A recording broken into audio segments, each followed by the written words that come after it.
No hay que ser muy observador para darse cuenta que en este mundo abundan las tragedias. Abrimos los periódicos, vemos las noticias en televisión o en la internet y de inmediato nos topamos con algo terrible que ha ocurrido en algún lugar del planeta. Guerras, violencia, desastres naturales. Es como si todo se confabulara para que nunca olvidemos que vivimos en un mundo dañado por causa del pecado. Sin embargo, no todas las cosas trágicas que afectan a los seres humanos se convierten en noticia, porque muchas pasan desapercibidas y otras ni siquiera son consideradas como tragedias, como es el caso de lo que veremos en esta mañana acerca de la incredulidad. Mis hermanos, la incredulidad es una tragedia de enormes proporciones. Sin embargo, mucha gente considera la incredulidad como una clara manifestación de brillantez intelectual. De hecho, algunos ven la incredulidad como un elemento indispensable para el progreso humano. El cristianismo esclaviza al hombre, mientras que la incredulidad nos libera. La incredulidad nos permite afrontar la vida con una mente abierta y sin prejuicios. Pero lo cierto es que nunca ha habido ni habrá ninguna guerra, ninguna hambruna, ningún descalabro económico, ningún desastre natural que haya cobrado más víctimas ni haya causado tanta destrucción como la incredulidad. La incredulidad distorsiona seriamente la capacidad que tiene el ser humano para razonar con objetividad. La incredulidad lleva al hombre a separarse de Dios, que es la fuente de todo bien. Y eso es lo que nosotros vemos en el pasaje que vamos a estudiar en esta mañana en nuestra serie consecutiva en el Evangelio de Marcos. Marcos nos dice que el Señor se marchó de allí, es decir, de Capernaum, y llegó a su pueblo. Su pueblo era Nazaret, el lugar donde él se había criado. Nosotros vimos hace unas semanas atrás cómo el Señor en la ciudad de Capernaum había llevado a cabo 2 milagros extraordinarios. El Señor había sanado a una mujer que estaba padeciendo una larga enfermedad y luego sanó, resucitó más bien, a la hija de Jairo. En ese tiempo Nazaret era un poblado pequeño, no llegaba ni siquiera a las 500 personas, era un pequeño poblado de Galilea, ese tipo de lugar donde todo el mundo conoce a todo el mundo. Yo recuerdo cuando era niño y vivía en San Juan de la Maguana que todo el mundo era tío tuyo. Y todo el mundo se conocía, eran unas cuantas familias que nos conocíamos muy bien. Más o menos eso ocurría en Nazaret. Y como era siempre su costumbre, en el día de reposo el Señor se dirige a la sinagoga, que era el lugar donde los judíos adoraban a Dios en el sabbat, en el día de reposo, cuando no podían asistir al templo. Y al llegar allí ya Jesús era reconocido como un maestro. Así que el líder de la sinagoga le da la oportunidad para enseñar la palabra. Marcos no nos dice cuál fue el pasaje del Antiguo Testamento que Jesús expuso ese día, tampoco cuál fue el contenido de su mensaje, pero podemos estar seguros de que el Señor aprovechó la oportunidad para hacer lo que siempre hacía cuando predicaba la palabra de Dios: demostrar que todas las escrituras apuntaban hacia Él. Vayan conmigo por un momento al capítulo 4 del Evangelio de Lucas. Allí se narra otro incidente similar que ocurrió precisamente en la sinagoga de Nazaret. De hecho, algunos opinan que Lucas capítulo 4 es el pasaje paralelo de Marcos capítulo 6. Personalmente, yo creo que estos dos incidentes ocurrieron en 2 ocasiones distintas. Sin embargo, el pasaje de Lucas nos ayuda a entender mejor qué es lo que está sucediendo en el pasaje de Marcos. Lucas capítulo 4 versículo 16 dice aquí que Jesús llegó a Nazaret, donde se había criado. Jesús nació en Belén, pero se crió en Nazaret, y según su costumbre entró en la sinagoga el día de reposo y se levantó a leer. Le dieron el libro del profeta Isaías. Y abriendo el libro, recuerden hermanos que no era un libro como este, era un rollo. Y Jesús de manera intencional comenzó a abrir el rollo hasta que llegó a Isaías 61. Y allí leyó: el Espíritu del Señor está sobre mí. Un pasaje netamente mesiánico. Me ha ungido para anunciar el evangelio a los pobres. Me ha enviado para proclamar libertad a los cautivos y la recuperación de la vista a los ciegos, para poner en libertad a los oprimidos, para proclamar el año favorable del Señor. Y ahora dice Lucas que cerrando el libro, el rollo, lo devolvió al asistente y se sentó. Y los ojos de todos en la sinagoga estaban fijos en él. Y comenzó a decirles: hoy se ha cumplido esta escritura delante de vosotros. Yo soy esa persona de la que habla Isaías. Yo soy ese individuo que ha sido ungido con el Espíritu Santo de Dios. Nosotros no tenemos el tiempo ahora en la mañana para buscar otros pasajes de las Escrituras, pero mis hermanos, siempre que Cristo predicaba la palabra, hacía exactamente lo mismo: demostrar que todo el Antiguo Testamento giraba en torno a él. Por eso alguien decía que Cristo predicaba a Cristo y a este crucificado. Cristo siempre predicaba a Cristo. Y eso fue probablemente lo que ocurrió en Marcos capítulo 6. Ahora, ¿cómo reaccionó esta gente de Nazaret ante la predicación de Jesús? Bueno, eso nos lleva a nuestro primer encabezado en la mañana de hoy. Aunque los habitantes de Nazaret reconocen la sabiduría y el poder de Jesús, ellos deciden rechazarlo en contra de toda evidencia. Versículo 2: cuando llegó el día de reposo, Marcos 6:2, comenzó a enseñar en la sinagoga y muchos que le escuchaban se asombraban diciendo: ¿dónde obtuvo tales cosas? ¿Y cuál es esta sabiduría que le ha sido dada? Y estos milagros que hace con sus manos. Mis hermanos, es importante recordar que la mayoría de esta gente conocía a Jesús desde que era un niño. Probablemente allí en la sinagoga de Nazaret había personas que le habían cambiado los pañales a Jesús. Había personas que habían cargado a Jesús cuando era un bebé. Ellos sabían que él no había estudiado teología bajo la tutela de ningún rabino. Ellos nunca le vieron hacer ningún milagro durante los primeros 30 años que Jesús vivió en Nazaret antes de comenzar su ministerio público. Pero resulta que ahora le escuchan predicar la palabra y Marcos nos dice que entran en un estado de shock. Eso es lo que significa la palabra asombrarse aquí. Ellos estaban boquiabiertos, ellos estaban atónitos porque nunca en su vida habían escuchado a nadie predicar y enseñar las Escrituras de esa manera. Ellos nunca habían visto a nadie llevar a cabo los milagros que el Señor hacía. Pero en vez de postrarse delante de él y aceptarle como Señor, la gente de Nazaret reacciona con una extraña mezcla de sorpresa y de incredulidad. Ellos no pueden negar la evidencia, pero al mismo tiempo se resisten a aceptar que ese Jesús al que ellos habían visto durante toda su vida, ese Jesús, el hijo de María, el carpintero, ese era el Mesías que había sido anunciado por los profetas del Antiguo Testamento. En otras palabras, Jesús no encajaba con las ideas preconcebidas que ellos tenían acerca del Salvador. Y aunque no podían explicar cómo es que ahora enseña con tanta sabiduría, no podemos saber cómo es que él hace todos esos milagros. Él vivió aquí en Nazaret como cualquiera de nosotros. Como alguien dijo, la familiaridad produce desprecio.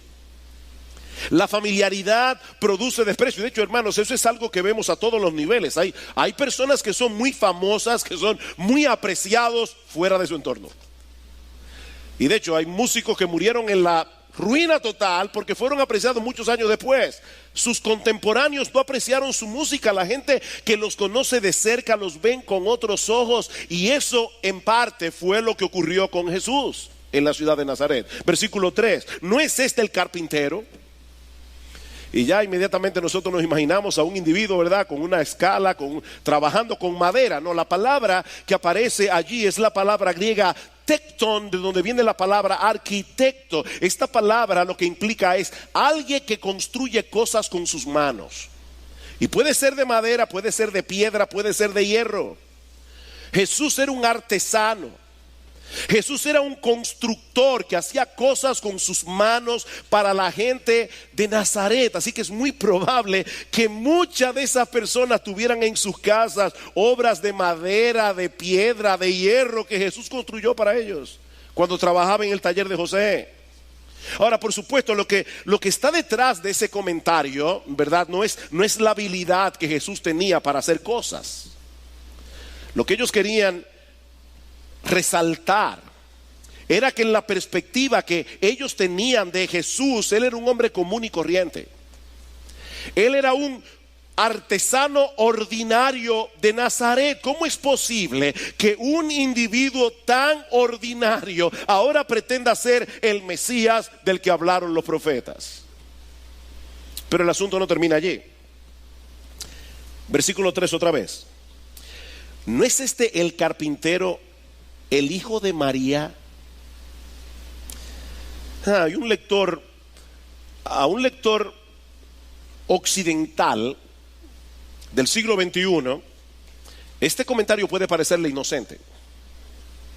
Después de todo, Jesús en su naturaleza humana nació del vientre de María, y por lo tanto en ese sentido podía ser considerado como su hijo. Yo enfatizo, hermanos, la frase en su naturaleza humana, porque Él es el Hijo eterno de Dios. Y por lo tanto Él no comenzó su existencia cuando nació en la aldea de Belén en un pesebre. Ahora, lo que llama la atención de esta frase es que los judíos no solían identificar a las personas relacionándolas con su madre, sino con su padre. Simón, hijo de Jonás, ¿me ama? ¿Ustedes recuerdan esa pregunta del Señor en Juan capítulo 21 versículo 16? Simón, hijo de Jonás. Nosotros no sabemos cómo se llamaba la mamá de Simón Pedro, pero sabemos que su papá se llamaba Jonás. Esa era la forma como los judíos eran identificados en los tiempos bíblicos. Y es por eso que muchos buenos comentaristas consideran que esta expresión en Marcos capítulo 6 es un insulto velado.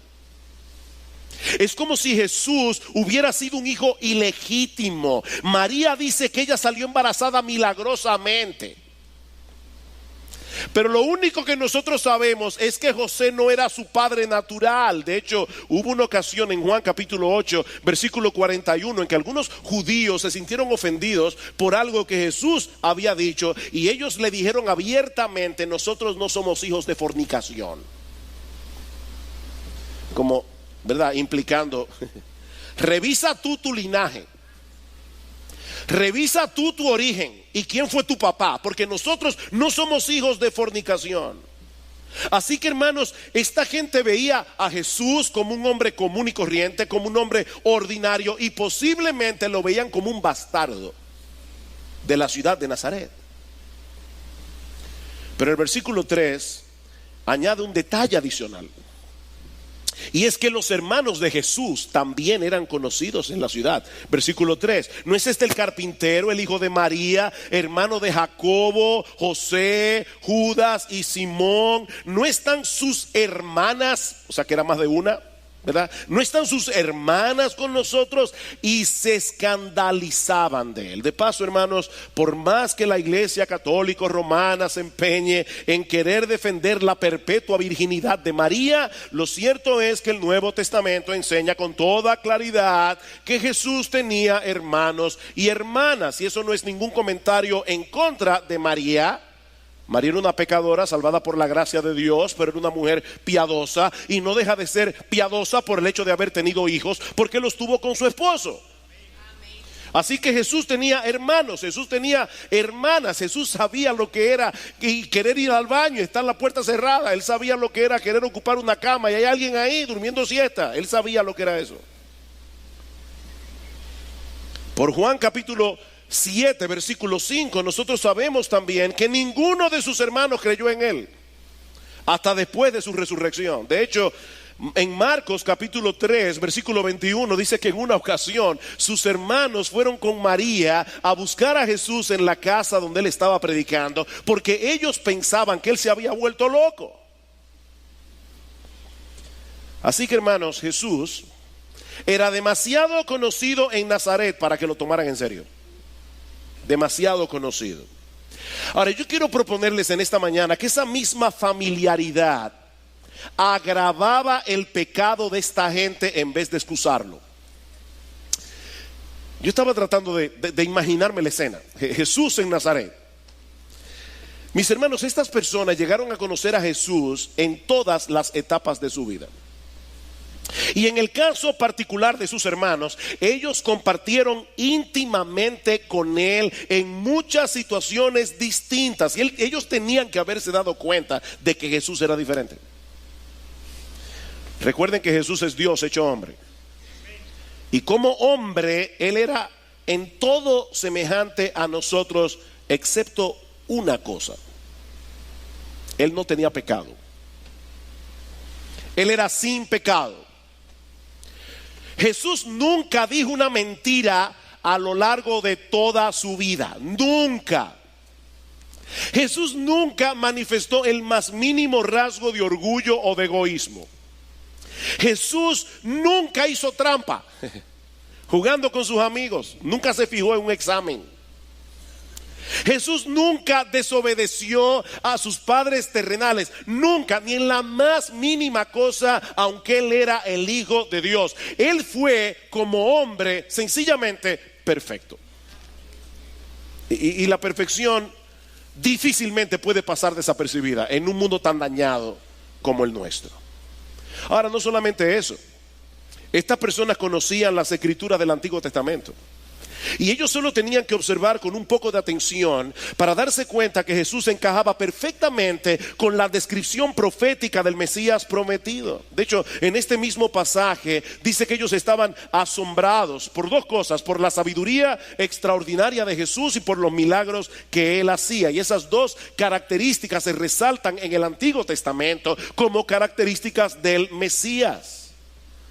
Dice en Isaías capítulo 11 versículo 2 que sobre él habría de reposar el espíritu de Jehová, espíritu de sabiduría y de inteligencia, espíritu de consejo y de poder, espíritu de conocimiento y de temor de Jehová. Y más adelante en el capítulo 35 de Isaías, los versículos 5 y 6, dice que a la llegada del Mesías los ojos de los ciegos serían abiertos, los oídos de los sordos se abrirían, entonces el cojo saltará como un ciervo y cantará la lengua del mudo. Mis hermanos, ellos conocían todos esos textos y un montón de profecías más que se cumplieron punto por punto en la vida de Jesús.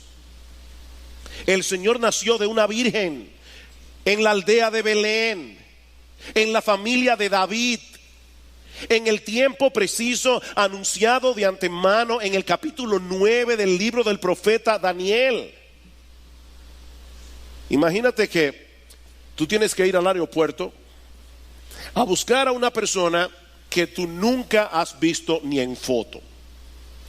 Pero la persona te dice: mira, este individuo mide 7 pies de altura, está vestido completamente de negro, tiene una maleta plateada y una gorra del Escogido.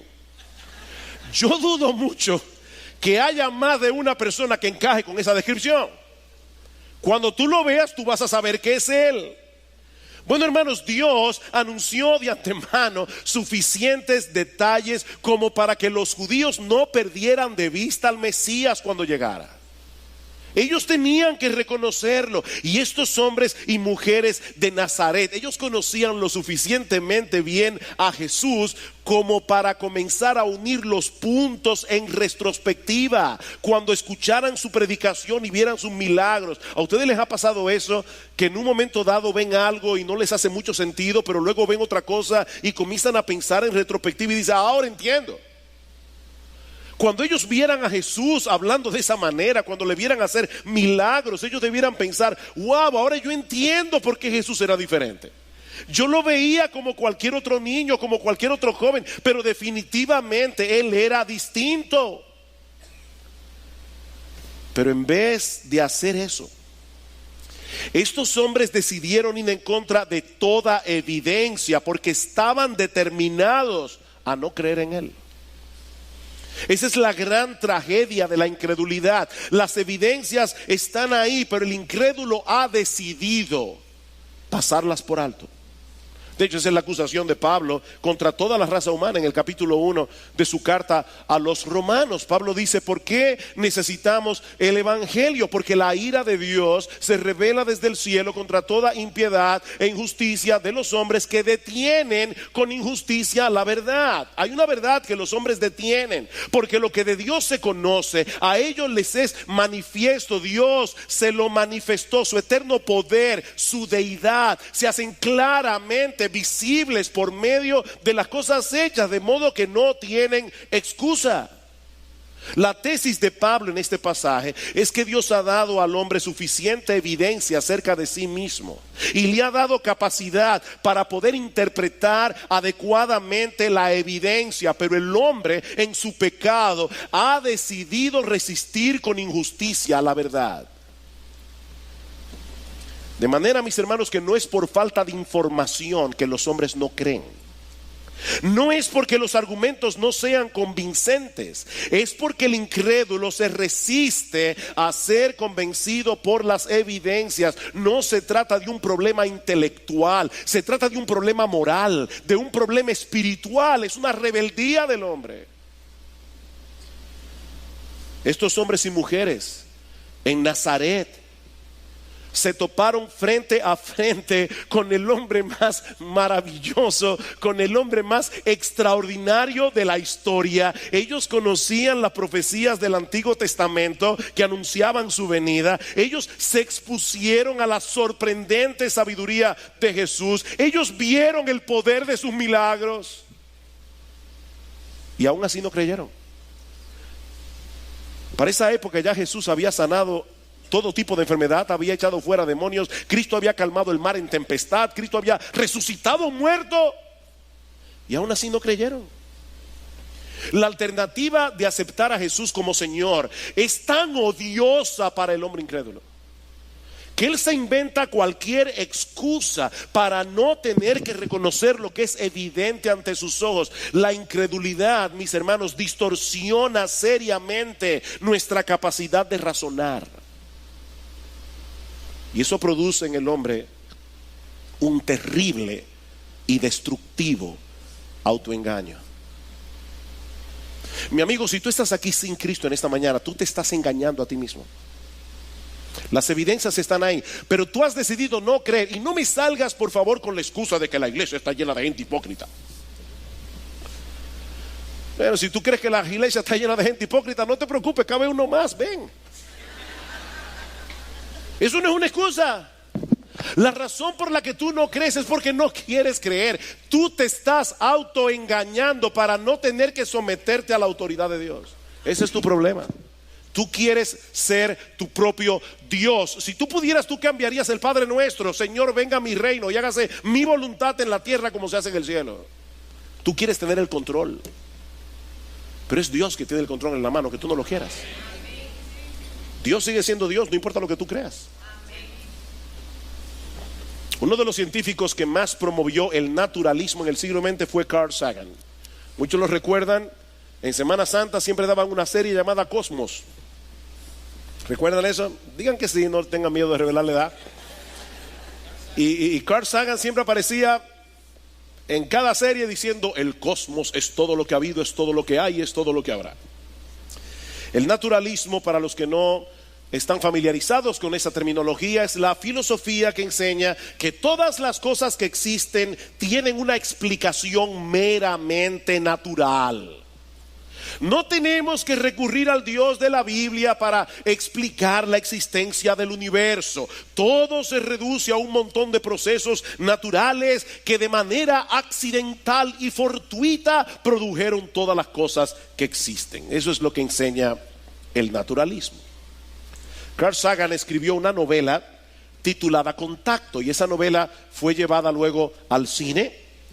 Y la trama de esta novela o de esta película luego es que un grupo de astrónomos parecen detectar la existencia de vida extraterrestre. Ellos están estudiando millones de señales de radio procedente del espacio y de repente ellos descubren una secuencia de números primos desde el número 2 hasta el número 101. Cuando hablamos de números primos nos estamos refiriendo a ese tipo de número que solo se puede dividir entre sí mismo y la unidad. El 2, el 3, el 5, el 7, el 11 son números primos.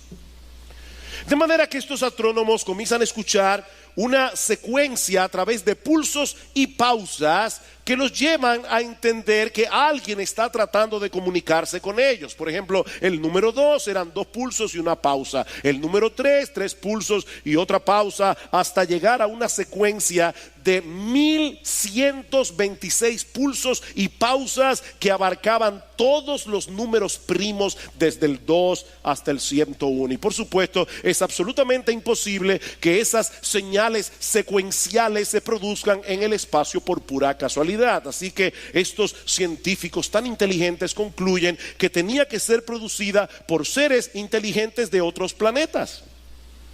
Porque una información inteligente requiere una fuente inteligente que la produzca, ¿verdad? Una conclusión brillante.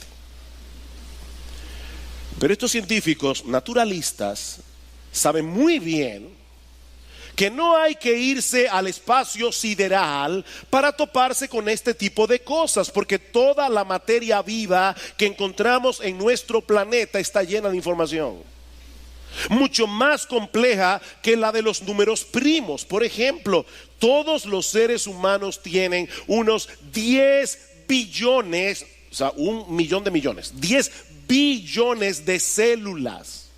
Y el ADN de cada una de esas 10 billones de células, cada una de esas células contiene una base de datos mayor que la Enciclopedia Británica. Ahora yo sé, ¿verdad?, que hay muchos aquí que nunca en su vida han visto una biblioteca impresa, una enciclopedia impresa, porque ya eso pasó a la historia, ¿verdad? Así que déjenme explicar lo que eso implica. La Enciclopedia Británica cubría unos 500,000 temas que abarcaban entre todos unas 40 millones de palabras. Y lo que yo estoy diciendo, hermanos, es que cada una de las 10 billones de células que hay en nuestro cuerpo contiene más información que la famosa enciclopedia. Por eso es que Bill Gates comparó el ADN con un programa informático, pero mucho más avanzado, dice él, que cualquier software que hayamos podido crear hasta ahora. La pregunta es, ¿cómo es que teniendo toda esa evidencia, tantos científicos descartan la idea de un Dios inteligente y personal que creó todas las cosas con un propósito? O sea, ¿por qué empecinarse en decir que todo fue el producto de un accidente casual, aun cuando eso va en contra de todo sentido común? ¿Cuál es el problema? Pablo lo dice en Romanos capítulo 1 versículo 21, porque habiendo conocido a Dios, no le glorificaron como a Dios, ni le dieron gracias, sino que se envanecieron en sus razonamientos, y su necio corazón fue entenebrecido, profesando ser sabios, se hicieron necios. He ahí el problema. El hombre no quiere humillarse ante Dios. El hombre no quiere darle a Dios el honor debido. El hombre no quiere reconocer el hecho de que no somos dueños de nuestra existencia, de que debemos someternos a la voluntad de aquel que nos creó para su gloria. Estos hombres y mujeres de Nazaret se escandalizaron de Jesús.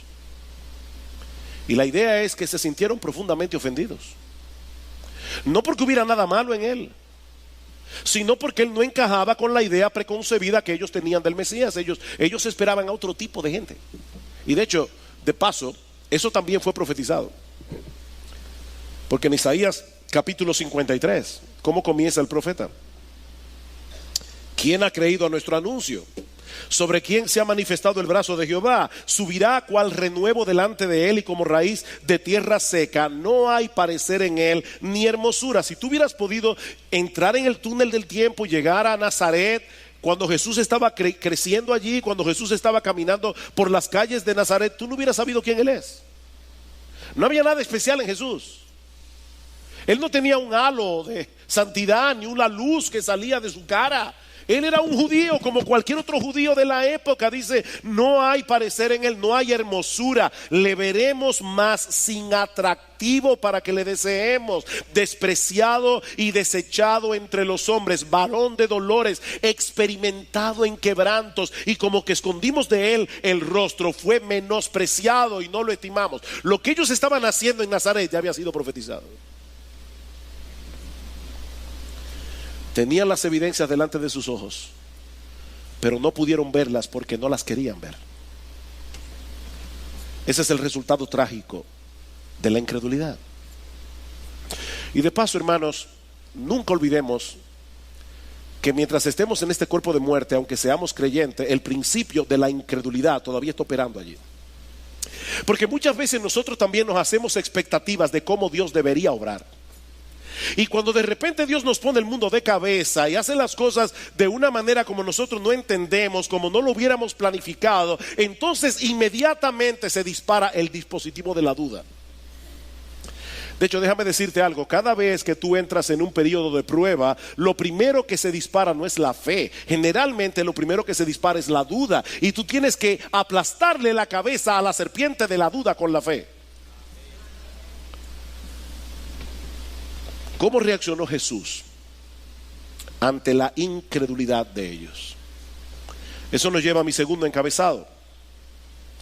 La reacción de Jesús a la incredulidad de la gente en Nazaret. Versículo 4. Y Jesús les dijo, no hay profeta sin honra. ¿Escucharon esa palabra? Profeta sin honra, sino en su propia tierra y entre sus parientes y en su propia casa. El Señor no fue indiferente a la incredulidad de esta gente, porque la incredulidad implica un terrible insulto en contra de Dios. Mi amigo, yo quiero que tú entiendas en esta mañana que cuando te niegas a creer en Dios, tú estás insultando a Dios, tú estás deshonrando a Dios. De hecho, vean una vez más la pregunta del versículo 2. Cuando llegó el día de reposo, comenzó a enseñar en la sinagoga, y muchos que le escuchaban se asombraban diciendo, ¿dónde obtuvo tales cosas? ¿Y cuál es esta sabiduría que le ha sido dada y estos milagros que hace con sus manos? En otras palabras, si Jesús no obtuvo esas cosas de la mano de Dios, ¿de dónde las obtuvo? ¿Cuál es la alternativa? Porque, mi amigo, no existen muchas opciones. Cuando uno se enfrenta con una persona como Jesús, no hay términos medios. O tú lo aceptas como el Dios encarnado y como Señor de tu vida, o tú tienes que llegar a la conclusión de que él era un loco o un endemoniado. Y de hecho, esa fue la conclusión a la que llegaron los judíos. Ustedes recuerdan cuando estudiamos el capítulo 3, dice en el capítulo 3 de Marcos, versículo 21, cuando sus parientes oyeron esto, que Jesús estaba allí enseñando la palabra, fueron para hacerse cargo de él, porque decían, está fuera de sí. La familia de Jesús pensaba que él se había vuelto loco, y más adelante dice, los escribas que habían descendido de Jerusalén decían, tiene a Beelzebú y expulsa a los demonios por el príncipe de los demonios. Es que no hay otra alternativa. O Jesús era realmente el Hijo de Dios que vino en carne, la segunda persona de la Trinidad, que vino a dar su vida por pecadores como tú y como yo, o Jesús era un loco, o lo que es todavía peor, era un endemoniado. Y si los poderes que él tenía no venían de Dios, entonces ¿de dónde venían esos poderes? La incredulidad es un insulto. Es un insulto a Jesús, es un insulto a Dios. Estos hombres y mujeres de Nazaret tuvieron entre ellos al profeta más grande de toda la historia de la redención, al Hijo de Dios encarnado, pero no le dieron la honra que se merecen, lo trataron como un cualquiera, lo deshonraron profundamente. Yo te pregunto, mi amigo, ¿eso es lo que tú vas a hacer con Jesús en esta mañana? Porque te quiero repetir otra vez, aquí no hay términos medios. El que no está conmigo está en mi contra. ¿O tú crees que Jesús es Dios y te sometes a su señorío? ¿O tú estás insultando a Dios esta mañana al insultar a la persona de Jesús? Por otra parte, nosotros vemos aquí que la incredulidad de esta gente vino a ser un obstáculo para recibir los beneficios de gracia del Dios de toda gracia. Versículo 5, Marcos capítulo 6, versículo 5. Y no pudo hacer allí ningún milagro. No pudo hacer allí ningún milagro. Solo sanó a unos pocos enfermos sobre los cuales puso sus manos. Eso no quiere decir de ninguna manera que la incredulidad de esta gente provocó en Jesús una pérdida de poder. No, el Señor seguía siendo omnipotente mientras estuvo en Nazaret. De hecho, Él sanó a algunos, pero Él decidió no hacer ningún milagro allí. ¿Saben por qué? Porque no tenía sentido que lo hiciera. Él decidió, Cristo limitó su poder, Él mismo decidió no hacer milagros allí, por causa de la incredulidad de ellos, porque no tenía sentido que los hiciera. Alguien ha dicho: los milagros de Jesús no eran trucos mágicos para probar lo poderoso que Él era, sino más bien señales del reino que mostraban su poder redentor en operación. Sus milagros, dice este autor, siempre sanaron, siempre restauraron, siempre liberaron a las personas, revelando de esa manera cómo debemos encontrarle a Él por medio de la fe, para que nuestras vidas sean transformadas por Él. Y termina diciendo: Jesús no podía hacer ninguna obra que no fuera redentora. Él no vino a hacer trucos.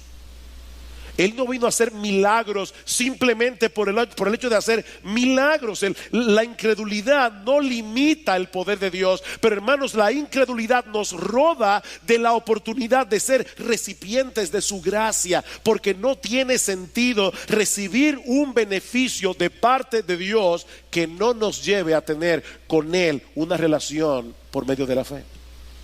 No tiene sentido.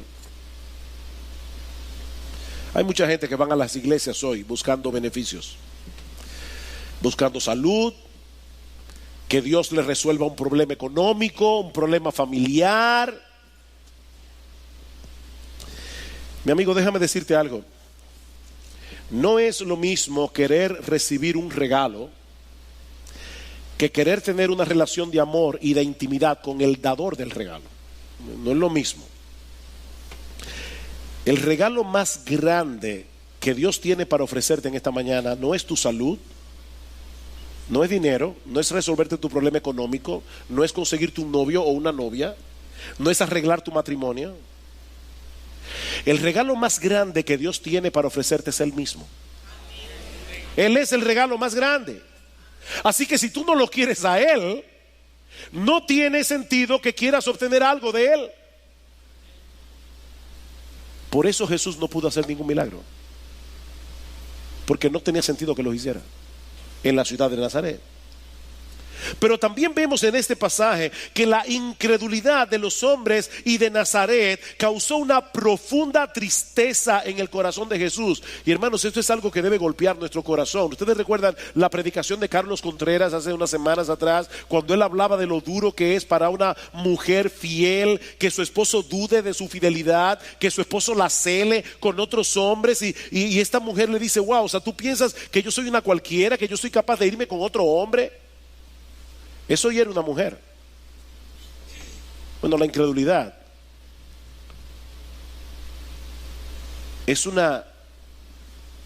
insulto a Dios mismo, porque le estamos diciendo a Dios: Señor, con todas las promesas que tú tienes en tu palabra, Yo no estoy completamente seguro de que tú seas un Dios fiel. Hermanos, la incredulidad es un pecado serio.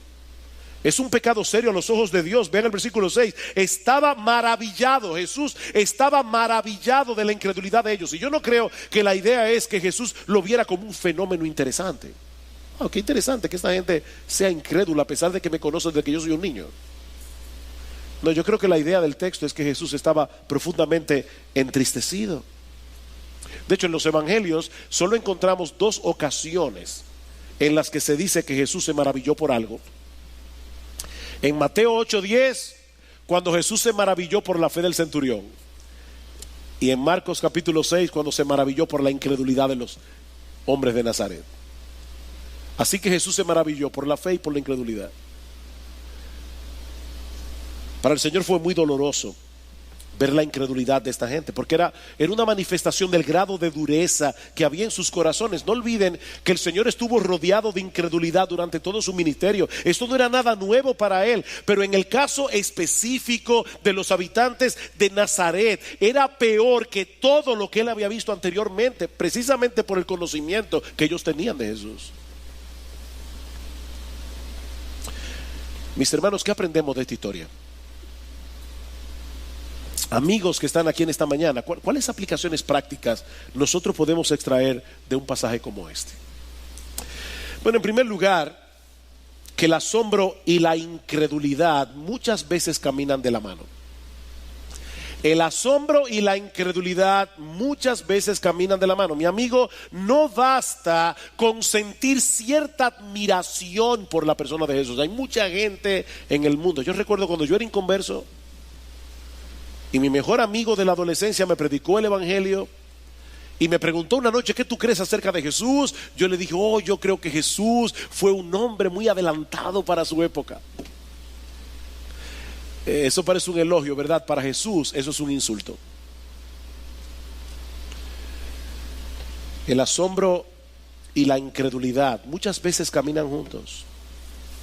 Si tú no estás dispuesto a rendirte delante de Él como Señor de tu vida, mi amigo, no sirve de nada que consideres a Jesús como un gran maestro. No sirve de nada que le consideres como una persona extraordinaria. Con Jesús es todo o nada, así de sencillo. Es todo o nada. Pero por otra parte también aprendemos de este pasaje que todos los incrédulos son responsables de su incredulidad. ¿Oíste eso, mi amigo? Tú eres incrédulo porque tú quieres serlo. Tú eres incrédulo porque tú has decidido ser incrédulo. Tú eres incrédulo porque tú no quieres someterte a Dios. Tú eres incrédulo porque tú te rehusas a aceptar el señorío de Dios sobre tu vida. Tú eres incrédulo porque tú quieres ser tu propio Dios. El hombre es responsable de su incredulidad. Ahora, increíblemente también aprendemos de este pasaje que debido a la condición espiritual del hombre es tan sorprendente que un hombre se rehúse a creer a que crea.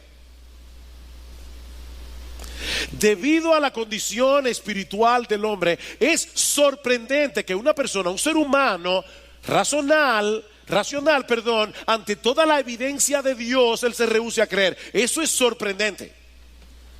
Ahora, debido a que el hombre en su pecado no quiere creer, es sorprendente que crea. Cristo se maravilló de la fe del centurión. A Cristo le maravilló las dos cosas, la incredulidad y la fe, porque solo Dios, por su gracia, puede obrar en el corazón de un incrédulo y hacerlo creer. En otras palabras, tú eres responsable de tu incredulidad, pero si algún día por la gracia de Dios tú llegas a creer en Cristo, la gloria le corresponde únicamente a Dios, porque fue Dios el que tuvo que vencer la obstinación de tu corazón para que tú llegues a creer. La fe es un regalo de Dios. La fe no es tan sencillo como alguna gente piensa que es. De hecho, Pablo dice en Efesios capítulo 1: yo le oro a Dios para que ustedes puedan ver la super eminente grandeza de su poder que operó para con vosotros los que creen. Para que tú puedas creer, Dios tiene que resucitarte espiritualmente. Tú eres responsable de tu incredulidad, pero Dios es responsable de tu salvación, porque la salvación es de Jehová. ¿Recuerdan a aquel hombre cuando se acercó al Señor a pedirle que sanara a su hijo y Cristo le dice, si crees, todo es posible? Y este hombre rápidamente dijo, Señor, yo creo, y parece que después lo pensó mejor. Bueno, ayuda a mi incredulidad. Ayuda a mi incredulidad. Tú puedes pedirle eso a Dios en esta mañana. Tú puedes allí donde estás decir, Señor, yo reconozco delante de ti, yo soy un incrédulo, yo tengo un corazón endurecido, yo tengo un corazón de piedra, pero yo te pido por favor que tengas misericordia de mí. Yo te pido que transforme mi incredulidad en fe. Por otro lado, también aprendemos de este pasaje que nosotros también, los creyentes, recibiremos el impacto de la incredulidad al predicar el evangelio en el mundo. ¿Con quién andaba Jesús aquí? Andaba con sus discípulos, dice en el versículo 1. Y Cristo quería que ellos vivieran esa experiencia, porque más adelante, en el texto que veremos la semana que viene, dice en el versículo 11, Cristo está dándole órdenes a sus discípulos para enviarlos a predicar, y les dice, en cualquier lugar que no os reciban ni os escuchen, al salir de allí, sacudid el polvo de la planta de vuestros pies en testimonio contra ellos. Cristo les está diciendo, ustedes vieron lo que me hicieron en Nazaret, a ustedes les van a hacer exactamente lo mismo.